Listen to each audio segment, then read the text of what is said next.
Good morning, and it's Lilia here from the Help Yourself podcast.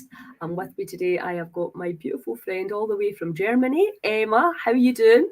I am good, thanks, Lilia. Thanks so much for having me. It's been a long time since I went live on Facebook, so yeah, this is very exciting. Yeah, brilliant, brilliant. So, we've got an event tonight that I wanted to talk to you a little bit about, but let's talk really about what you're up to now and how I know you lost your mum, and it was I think we all do. We fall off the radar, don't we? Because we Yeah. need to. We need to look after ourselves, and I think when we do the kind of work we do, you want to be in your A game. You want to bring your A game to other humans. So tell us a little bit about your journey over the last, actually, let's do it from the 2020 to 21, how it's been for you and how it's changed things. Oh, well, do you know, over the last few years, it's been quite the journey, to be honest. When I moved here to the Hague, like 7 years ago, I started a business. It was a co-working business. It was like the Hague's first wellness focused co-working boutique, and I started that the year before COVID, and then of course COVID arrived, and everything just fell apart for so many people, do you know. And I found myself in a position where really wanting to continue, really wanting to be like, oh, do you know, I believe in this and this can work, you know. But needing to be like that because I was tied into a 3-year rental contract, you know, but then I wasn't able to make the money for it. So I kind of spent 3 years burning out very, very slowly for a business that I loved and a project that I cared so much about, but wasn't making any money, you know. And so when I eventually was able to close that business, that was 2 years ago now, I kind of took a wee bit of time to reset. And then I thought, right, okay, what am I going to do with all this business debt? And I thought, right, I'm going to go back to corporate, you know. And so I did. I took a corporate freelance position with a big digital transformation contract, like with learning and development. And then 2 months, like within weeks of being in that, I was thinking, oh shit, you know, I'm really bitten off more than I could chew here. And it really wasn't the right thing for me. And then 2 months later, my mum passed away. And then I took a few weeks off of that job to obviously deal with all of the arrangements and things. And then when I came back, they sacked me, you know, so it was like this kind of like so much loss. One thing after the other over like such an intense period that, yeah, it really, I was very angry at them for the way that they treated me, and it kind of infused my grief from my mum. Absolutely. And so by the time that happened, it was pretty brutal in how they treated me, and I couldn't see any rational, you know, logic behind it for such a long time. But now I get it. You know, it's all about resource and effective people being effective resources and productive, and you know all the rest of it. Money. But I was just really struck by the lack of humanity with that, you know, and I just thought, wow, is that how it is now, you know, after 7 years being out of corporate life? So yeah, then I spent the next year or so just kind of really sinking into the grief because when we lost my husband's mum, you know, like 10 years ago, the way I dealt with my grief then was to busy and ignore, you know, and shove it down and to work even harder, you know, to try and kind of like just, I didn't go through a proper grieving process. Like of course I felt grief, but it wasn't the same. And this time it was like, you know, an incapacitation of grief and, you know, physiological symptoms and, you know, illness exacerbating and so many things, you know. So yeah, it's been really intense, and I'm kind of like so relieved and grateful that I've kind of woken up recently and been like, oh wait, no, I'm different now. And a lot of what I've been doing that felt really far away from me now feels like it's in me and it's part of me, and I can use it, which I'm so happy and relieved about, frankly, because I wondered if I'd ever feel that way again. Yeah, fantastic. I mean, that's that's a beautiful story that I'm sure a lot of people can absolutely relate to. And it is about the breakdown being the breakthrough. But when you're in the middle of it, it certainly feels anything but that. And it's almost like, you know, like you said, you can definitely distract yourself from it. And I think that's a very Western thing to do, or you can feel it to heal it really, so that you're not storing up trouble for the future. Because, you know, we know from German New Medicine and Roger Hamer's work that these, you know, traumatic losses, and it can be, you know, a loved one, it can be a business. I know that when we had to shut our health boutique in Glasgow, we were devastated. 2008 crash. Yeah. You know, and you always assume, you were the same, you get hit with COVID, it's completely unforeseen circumstances. Again, about corruption at a government level. You know, that, you know, and you realise that, you know, you can be a good person and a hard worker, but they can just take it all away from you. So that's what's absolutely. That's what's nice about the place I believe that we're going, where we take our power back from these mentalists. Anyway, I'll not go off that tangent. That's so tempting. It was so lovely to get the invitation from you for tonight's event, and you know, you've got quite a stellar lineup with Jennifer Main, indeed, Lynette. So I mean, a lot of my audience already know Jennifer, because we do a lot of work together. But would you just tell us a little bit about Jennifer from your perspective? Because I know you trained with her, didn't you? I did, I did theta healing training with her during the COVID lockdowns as well, actually. And I've worked with her one-on-one for 6 months, also during COVID as well. And I've been attending her meditations and her initiations and her events for years. And the first time I met her was at the Goddess Gathering, you know, like that. Is that right? Oh, love these stories. Like it's just so connected, you know. And she's had such a profound impact. I've just been so thrown by how grounded and clear she is in translating concepts that often feel hard to grasp, literally like hard to get my head around things. And she's just got such a beautiful way of making healing and resolution simple and clear and accessible.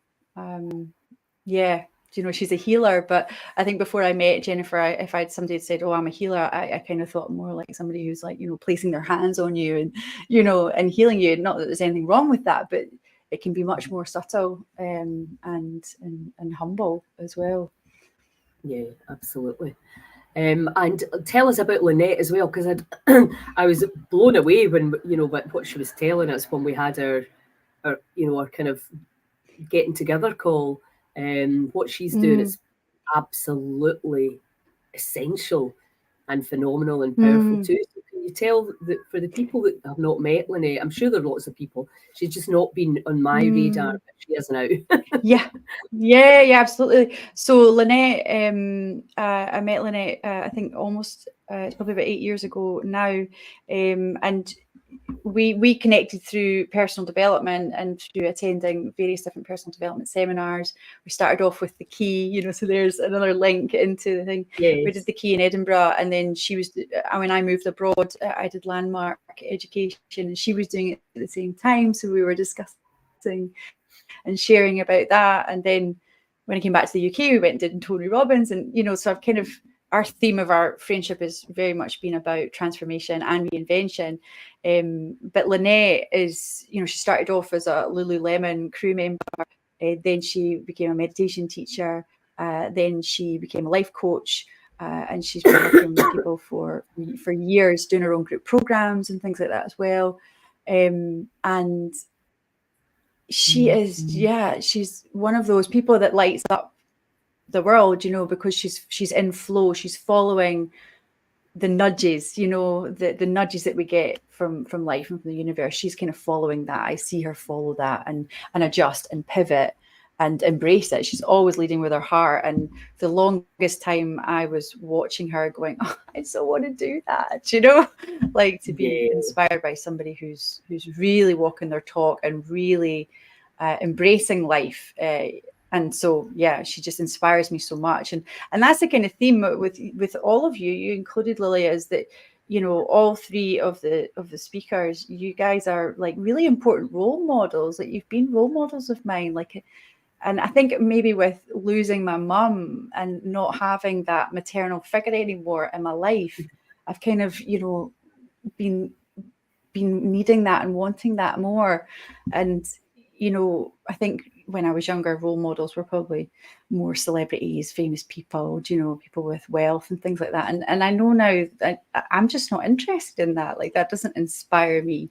Real people, doing good work, showing up, and being willing to say what needs to be said as well. Yeah, just makes my heart sing. And I've really wanted to emulate those qualities as well. So yeah, that's what it's about. Yeah, for and me. I think, I mean, I know I did a lot of work with Jennifer over the last 6 months where we did all the goddess gatherings, and I wanted that event to be very different because, there's so many brilliant events, and I'm not in any shape or form saying any are better than the other because they're all serving the people that go there.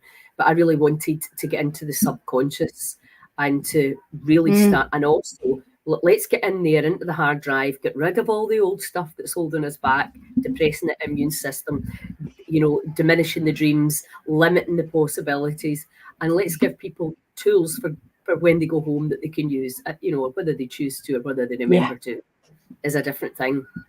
But that's what we really wanted it to be. And Jennifer teaches, fairly, for what would be for a lot of people a wee bit kind of, I use the term woo-woo with complete respect because I love it's energy work, isn't it? And it's invisible. And that's why it is, it is energy you can't work. see it. So you're like, well, what actually happened there? But you can absolutely experience it. So, and it seems to me that what Lynette's doing as well is the same thing, really, truly helping people in groups and men. It was so magic to hear that she's created a space where men feel very safe to show up and to share. I hate that word share, but I can't really think of a better one. But it's sharing totally. But it is the way. Aye, it's like opening up, like showing a part of you, right, that usually doesn't get shown, and usually often doesn't even get to see the light of day, and then going to these panel discussions, these live events that Lynette's running, and then sharing that. Yeah, it is. It's really remarkable. She had 100 people in the room last month. And she's got another one on Monday, a live event, part 2 of the men's health. So yeah, it's so inspiring, and really inspiring. It's we kind of know how difficult it is to get people, to get men to feel that safety and to lean into that support. It's so not what they've been taught, right? Absolutely. And I think when it comes to reinvention, I know that Jen's, work, like all of ours, it's a continuing, evolving thing that we have to really, not be beating that old drum, but really tuning in again and beating the new drum and bringing people, forward. And Jen's like, I'm not sure how it's going to look. You're trying to figure out things. You're the same. You've come through that, challenging few years. Lynette, I know, is the same. Being very honest about your challenges. I've just come out a month of abject hell with my own health. Yeah. And, it's like none of us, I know perfectly well. There's no guarantees I'll live any longer than anybody else, no matter how much juice I drink.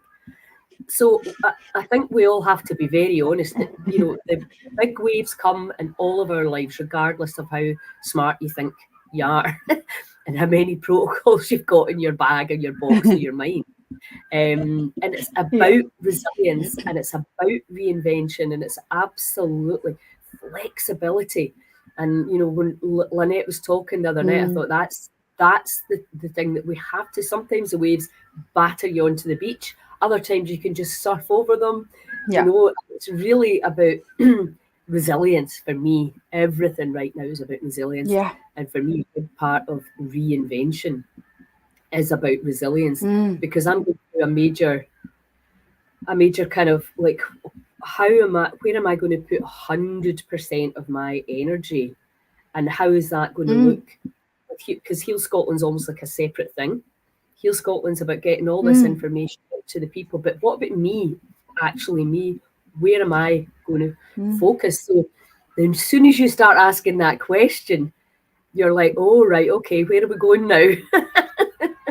Because like you said about being heart-led, it's like tuning in, and you know that I'm studying the Bible, which, you know, freaks a lot of people out. I am not a blind believer in anything. I'm too old to be told things and just automatically believe them. But what I'm really hearing is a lot of the stuff that I've already learned through quantum physics and neuroscience is the same as what's in the Bible. So I'm like, so it's giving me wow, really? Yeah. And this is going to be in my new book, because I'm not going to say to anybody to blindly believe either. But what we can all do is tune in, and via breath work, via meditation, via being around other really inspiring individuals. I think that's maybe the most important one, to be honest. And really listening. Yeah, I agree. I used to think these thoughts were kind of random, you know, thoughts. When I had the thought, when I saw Joanna and having her bone marrow transplant, and this voice came through my head saying, in 30 to 40 years' time, we'll be appalled that we did this to children. I thought that was my thought. I didn't realise. And I was like, what? So then I start researching, because I'm like, what's this about? The same thing happened to me when I was in Gran Canaria there. I woke up and I was very unwell. This pain kind of through my chest, and the word pneumonia. And I'm like, before I would have ignored that, I was like, what the hell? Yeah. So then I start Googling, you know, it's like, and of course, all my healing devices as well. But my point is that information's coming from a completely different place, not a book, not another expert, nobody else. Yeah. And I'm sure exactly like what Lynette's doing, she is following her inner guidance. Is there something more intelligent, more incredible than us? Did we come here for a reason that is really only starting to unfold now? I mean, it's up to you whether you believe it or not. But what we do know about belief is believe the things that make you feel good, that make you feel held, that make you think, that make you feel excited, you know? And only you can decide. Indeed. No other alleged expert. So we're getting into the heart. No, indeed. Heart-led. Yeah. And I so resonate with that, like just something coming in and but then actually, not dismissing it, right? Like letting it in and then following that. I've noticed that a lot more for myself as well over the last couple of years. But I must say, for the longest time, I couldn't even really access safety. You know, like that's one of the things that Jennifer Main has helped a lot for me, is like resolving trauma on various different levels. You know, even though I've done all of the kind of this realm treatments and you know, therapy and all the things, you know, and all of it has a place, all of it contributes, and I believe all of it works on some level. But in the absence of safety in my body, I couldn't trust the signals that were coming in. I couldn't even really allow myself to feel the impulses that were coming in. And the mind would always be kicking in, going, "Oh, can I trust it?" Do you know? And you just can't live your life like that, right? We need to be moving forward, and hopefully dancing while we're doing it, and not like, you know, this kind of weird back and forward, which is what I did for the longest, like years, you know, decades, kind of thing. So that was kind of what led me to go into. Yeah, I think everybody in the West. Sorry, Lilia, on you go. Yeah. I'm saying I think everybody in the West does or did that, certainly. And I think it's it's this shift in consciousness. It's not to berate ourselves and go, well, why didn't I? Why wasn't I better? It's just like, it was just a journey that was perfect the way it was. And now we're kind of like going, oh my God, we're like energy beings with this energy flowing through us, and there's an energy we can trust implicitly. When we look out and every politician, every medical, you're like, who can you trust out there? They're all bought and paid for. Oh, yeah. So when you start going, Yeah. wait a minute, Yeah. not one hand went up. Who trusts their politicians? Not one hand went up. I mean, what the hell? Wow. So what do we do with that? Yeah. Yeah. You know, where this, Yeah. and it's like the information that we get a lot of the time is come and paid for, and it's propaganda. Whereas the information you get when you're actually tuning in, that's yeah. Excuse me, I'm still getting over this. So yeah, it's very exciting times in terms of what we can achieve. So do you want to just give an overview of what we're going to be doing tonight and where people can get tickets? Because there's still some tickets in there. There is, yeah. Thanks, Lilia. Yeah. So basically, we're having like a talk show kind of format, Q&A. We'll have yourself, Lynette, and Jennifer, who are the panel, and I'm going to be hosting it. We're going to have a little warm up that I'll kind of facilitate, and then we'll have some questions to get us going on the topic of reinvention, and yeah, like. There's so many directions that we can go with that conversation, individual level, collective level, humanity level, like, how we can bring about reinvention and change. And so, yeah, we'll have a bit of a discourse with us all, and then there'll be time for Q&A towards the end as well. But it'll be a really interactive event as well, because it's online, of course. So we really are inviting people to share in the chat their questions, their reflections on what we're talking about as well, because we want to hear people's voices. It's not just about us, it's about everybody. And the tickets are available. You can find them on the Facebook event, which I know you've shared on Heal Scotland. You can find it on my Facebook, Emma Smiley. Can you pop a link into that box there? Tickets are just £10, €12.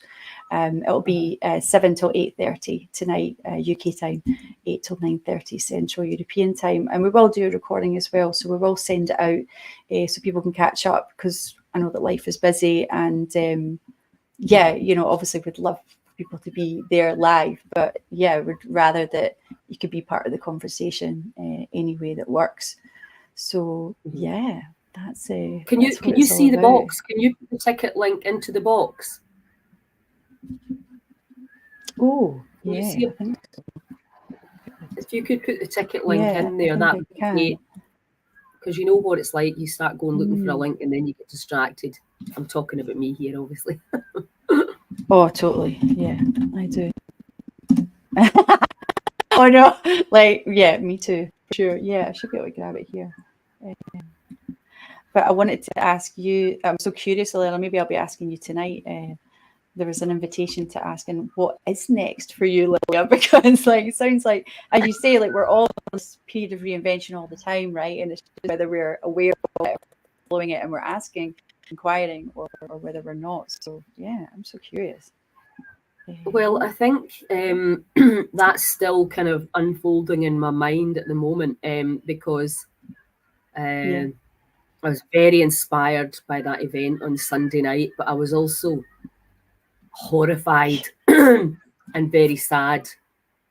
All the stories I was hearing from the people who have lost loved ones, who have lost limbs because of a government. They say it wasn't a mandate, but I've been anti-big pharma and anti-vax for a long time, not for any other reason apart from I was vaccine damaged with getting a yellow fever vaccine when I went to Thailand. I didn't realise at the time that's what it was. And then I've watched a lot of the treatments, and I thought they are not healing people; they are harming people. So I've really been on that down that rabbit hole for a long, long time. I don't think that more and more drugs and surgery makes us well. I think they have a place, maybe, to help. But I'm very much like, I need to shout this an awful lot louder. And I think that Big Pharma literally got away with murder for years. Anybody that's watched Dope Sick will know that. The OxyContin scandal, enormous. but loads and loads of Yeah. third top killer legally prescribed drugs. So I Yeah. think that most people do not know. They don't want to know that I get shot down in flames anytime I want to mention it. But No. it's in our face, obvious now that they know these jabs are contributing to excess deaths, and they're still giving it to people, and that is Yeah. just wrong, for want of a better Yeah. word. It is wrong, and I've been having that experience, and more people I speak to as well are like, there's stuff that was hidden, right, in plain sight almost, and now it's all there, like, and you can see it, and it's like, like the glasses are off, and what we see is so not what we thought it was. Absolutely. And it's almost like you're being gaslit, it's like, why does nobody see this? Like, what, like, what's going on? Yeah. It's impossible to understand that some people can't see it, but still that is the situation, whether it's willful blindness, whether it's I don't get it, but it's almost like you're not even allowed to have the conversation. But as you know, my brother nearly died after his third one, and I have been absolutely appalled. The doctors are still not admitting it. It's just like, what? We don't talk about this? Like, what? If I put a colour in somebody's hair and they dropped dead, would I be, it's just like, what the hell is wrong with me? I know. I don't know what that's about. I do know it's No. defending this old draconian psychopathic industry. They don't care about us. I find it incredible that anybody actually trusts, but they still do. So I'm thinking I need to follow my heart. I need to be a lot more proactive in making sure that people get. I have no agenda. I mean, my brother said to me, I don't know how that must have felt for you. You told me not to get it. And I said, well, is there anything I could have said? Is there any way I could have convinced you? And he was like, no. No. I wanted to go on holiday. He wanted to travel. So it's just one of these, like, what the hell? Like, why are humans, why is it so difficult for us to change our belief systems? Why can we not see something in plain sight? Why are we defending something that's clearly wrong? And I seen Malhotra. He came on the stage. What an amazing man! All the doctors on the stage were vaccinated. I think they had some had 2 or 3. So you're not talking it, but they're still calling them anti-vaxxers. They had the vaccine. They were harmed, and they started to realise that a lot of the patients were, and then they started saying, whoa, we need to stop doing this.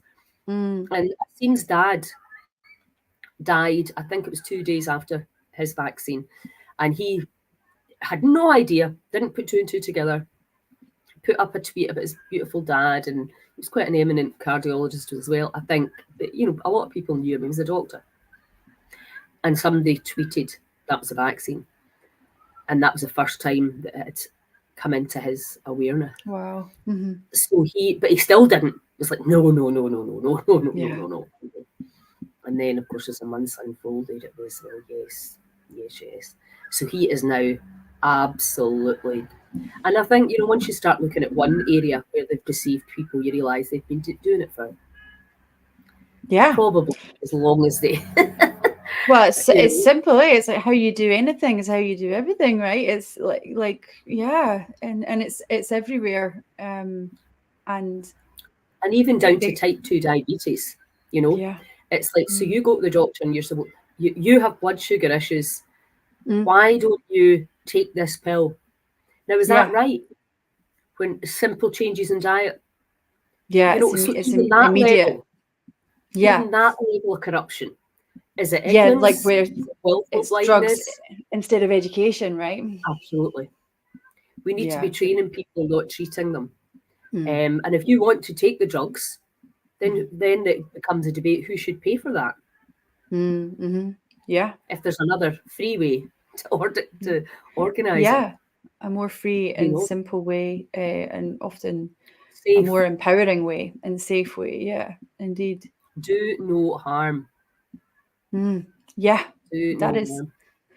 And it's the thing, isn't it? We just have, we've put our trust in our leaders. We really have, you know, we've put on all of our trust in our leaders, and they're failing us. And it's so easy to collapse in that, you know, and collapse and be like, and I don't mean physically collapse, I mean like nervous system collapse, like, oh, I don't know what to do, it's too confusing, I can't, I'll just bury my head in the sand and I'll try and keep myself safe. And I really feel that that's a lot of what's going on, like why people can't change their belief systems, because they're so stuck in this rigid place of trying to feel safe and trying to just keep going, when actually, you know, we need other perspectives, we need conversation. Well, I think a lot of people are cowards. That's my observation. But Neil Harvey, MP, he said there's two different kinds of politicians. There's the ones who know there's really important things to do, and there's ones that want to be really important. Yeah. And that's what we've got.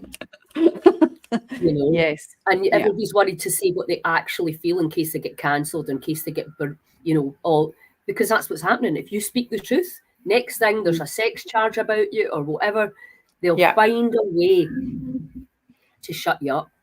Well, they might. They're not going to win. You know, there's a lot of people saying they'll never be held to. I said no, they will be, because we the people can make sure that they are held accountable for what they're doing. It's out now. It actually was on the front page of the Telegraph. Everybody should know about it now. All the medics should know about it. Yeah. And anybody who picks, one of my friends, she ran in, apparently in Boots, she can get a COVID jab for £99.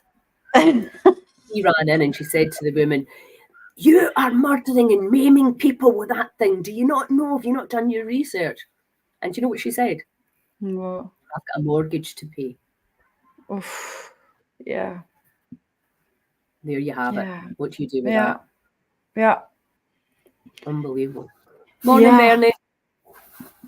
Yeah, well, listen, I am looking forward to this tonight. It's exciting because much as we can go down that rabbit hole and actually just want to jump off a cliff, it's not about that. I think we have to absolutely have to acknowledge that there's a lot of evil, dark stuff, you know, going on, but we're just like that. No, we're going to change it.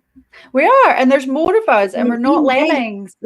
You know, we're not just going to, like, you know, follow. We all have a voice. There's much more of us. There's so many tools, and let's just. A level of courage will be required for changes that are coming. Yes. We have to keep our eye on the prize, which is, do you want to be a caged, fed lion, or do you want to be roaming the jungle? Oh, yes. Amen to that. What a wonderful place to stop. Yes. Thank you, Lilia. Yeah. I'm so looking forward to it. Okay, well, listen, lovely to see you, darling, and I will see you tonight. See you tonight, Lilia. Thank you. Have a great day. You too.